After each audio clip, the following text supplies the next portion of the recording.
The 1980s seemed to be the start of just another decade in the world of rally.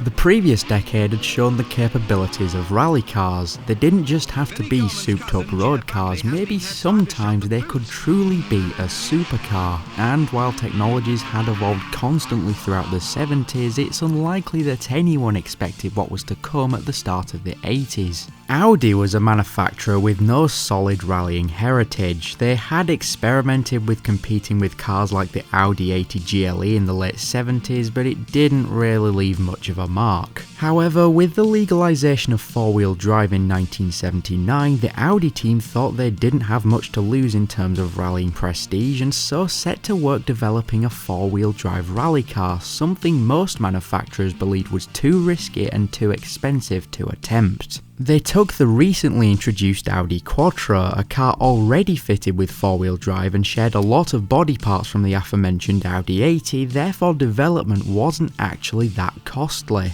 The original version of the Audi Quattro competition car debuted in 1980 at the Jana Rally, developing 300 horsepower from its 2.1 litre turbocharged inline 5. And as you likely could have guessed, the Audi Quattro almost immediately proved its power and success. The car was used as an opening or zero car for the 1980 Algarve Rally. While this meant it wasn't officially competing, the Quattro, driven by Hannu Mikkola, finished with a combined time that was over 30 minutes faster than the car that officially took first. While two-wheel drive was lighter, cheaper and much faster on tarmac, four-wheel drive, when coupled with the Quattro's turbocharged engine, put down much more traction on the gravel and snow, which is what a majority of the WRC calendar was composed of. However, while it did debut in 1980, it still had a way to go before being able to fully compete in the WRC. Development was still in progress. The early 80s, therefore, was still dominated by two-wheel drive.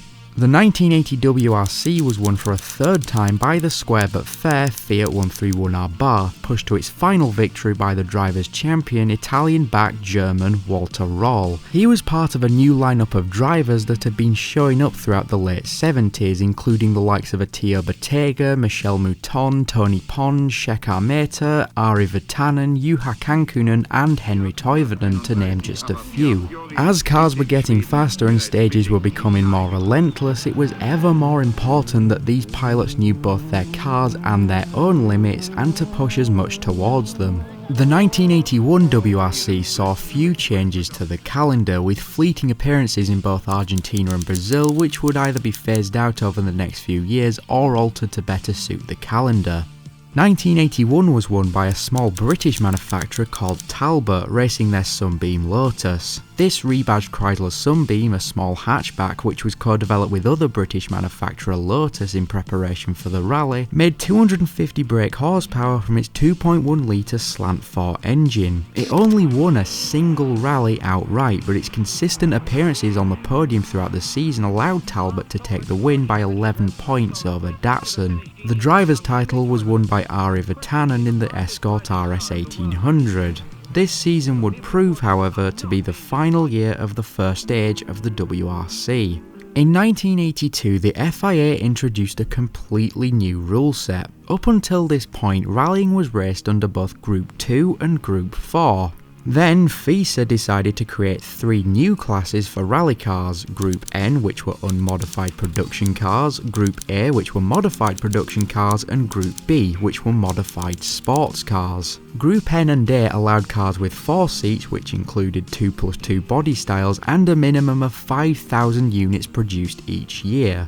Group B was far more specialised. Because mid and rear engine combined with rear wheel drive and four wheel drive was favourable to many manufacturers, which cost far more than their front engine front wheel drive counterparts, FISA added a third group to allow said manufacturers to comply legally, allowing a mere 200 cars built per year to be the minimum requirement. Therefore, while Group N and A cars had to be mass-built and marketed, Group B cars could be specially built, like the revolutionary Stratos, due to not having to be committed to building thousands of units. The Group B cars had to be two-seaters, and manufacturers could introduce an evolution model each year, with improvements and changes to the already competing car, which could be homologated with just 20 new units. Group B was then split into a further 4 classes regarding engine displacement and weight. They were as follows: 2000cc with a minimum weight of 820 kg, 2500cc and 890 kg, 3000cc and 960 kg, and 4000cc and 1100 kg, as well as a minimum tyre width. Manufacturers also had the option to turbocharge their engines, but this would then mean they would have to lower their engine displacement. For example, a turbocharged engine in the 3000cc class would have a maximum displacement of just 2142cc. It sounds confusing at face value, but this system meant it was easier for manufacturers to build cars to more accurate specifications. Most notable Group B cars competed in the 2500 and 3000cc classes, but the likes of the Renault 5 Turbo were in the 2000cc class, and the likes of the Porsche 959 and the Ferrari 288 GTO would be entered for the 4000cc class. However, the rules weren't fully comprehended by teams at first. Most cars entered into the 1982 season were unmodified Group 4 rally cars. This included the Audi Quattro, however its aforementioned 4-wheel drive and turbocharged engine easily propelled it to a victory. In fact, with Opel following in second, 1982 was a season heavily dominated by the Germans, with the addition of the fact that Walter Röhrl took his second Drivers' Championship, this time for Opel. 1983 will be the true start of Group B. The rallies across the year had generally stabilised by this point, with changes only happening briefly from year to year. Audi returned after their first win with the Quattro A1 and later the A2 variants of their car, both sporting minor upgrades over the original. However, the biggest head turner this year was the Lancia 037. Despite Audi proving the superiority of 4-wheel drive, the stubborn Italians decided to stick with 2-wheel drive. The 037 was a heavily modified Lancia Monte Carlo, making 280 horsepower from its supercharged 2-litre mid-mounted inline 4. After being introduced in the 1982 season, 1983 became a dogfight between the powerful, certain-to-win Germans and the underdog Italians, who many considered stupid for using 2-wheel drive at this point. The two cars combined won 10 out of the 12 total rallies, and while Audi put up an excellent fight with their top team of drivers, Lancia ended up clutching the title by just 2 points in the end, thanks large in part to the dynamic duo of Marco Allen and Walter Röhrl. Röhrl was once again set to take the driver's title, but since Lancia won 2 rounds in advance and were guaranteed to win, they simply decided not to race in the final 2 rallies, allowing Hannu Mikkola to take it instead.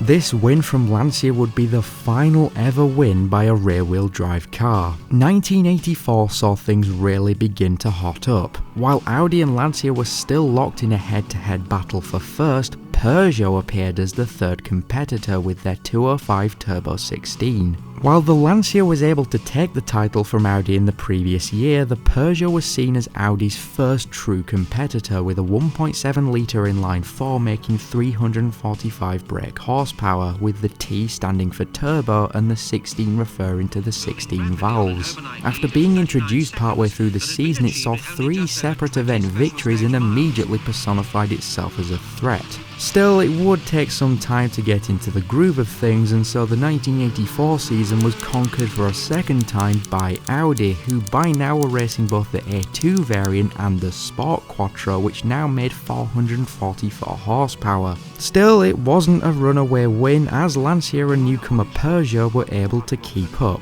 Competition was thick in the air, and as the 80s wore on, more and more manufacturers would attempt to take a slice from the Group B pie. Audi knew that Peugeot had backed them into a corner with the T16, but didn't quite understand the extent to which this had taken place.